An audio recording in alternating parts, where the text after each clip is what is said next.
Hi, mutton ములక్కడ ఎంత బాగుంటుందో తెలుసా? చేసుకోవడం కూడా అంతే సులువు. మరి చూసేద్దామా ఎలా చేసుకోవాలో? ముందుగా ఒక బాండి పెట్టుకొని తగినంత ఆయిల్ వేసుకోండి. ఆయిల్ వేసిన తర్వాత ఉల్లిపాయ పచ్చిమిర్చి ముక్కలను అయితే వేసుకొని వేయించుకోండి. ఇందులోనే మనం త్వరగా మగ్గడానికి పసుపు అండ్ అలాగే ఉప్పును కూడా యాడ్ చేసుకుంటున్నాం.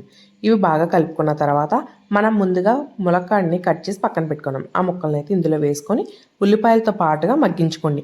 ఇవి మగ్గేలోపు మనం మసాలా కోసం ఒక ప్లేట్లో చిన్న చెక్క, 4 లవంగ మొగ్గలు, 2 యాలక్కాయలు, 2.5 స్పూన్ల ధనియాలు, 1 స్పూను జీలకర్ర, 1 స్పూను సోంపు అండ్ అలాగే కొన్ని జీడిపప్పు వేసి ఇలా మెత్తగా నలిగి పక్కన పెట్టుకోవాలి. తర్వాత మనకి మగ్గిన ములక్కాడలను అయితే తీసి పక్కకు పెట్టేసుకోవాలి. తర్వాత ఇందులోనే టమాటా ముక్కలను అయితే వేసుకోండి. 2 మీడియం సైజ్ టమాటాలను అయితే తీసుకున్నాను నేను. తర్వాత టమాటాలు మగ్గిన తర్వాత అల్లం వెల్లుల్లి పేస్ట్ మేము ముందుగానే మటన్కి పట్టించి ఉంచామన్నమాట. అప్పుడు మనకి మటన్ మెత్తగా సాఫ్ట్గా ఉడుకుతుంది.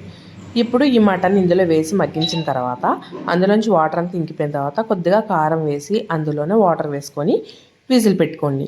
విజిల్ అంతా మనకి పోయిన తర్వాత ఇప్పుడు ఇందులో మనం ముందుగా మెత్తగా రుబ్బి పెట్టుకున్న మసాలా ఉంటుంది కదండి, ఆ మసాలాను అయితే యాడ్ చేసుకోండి.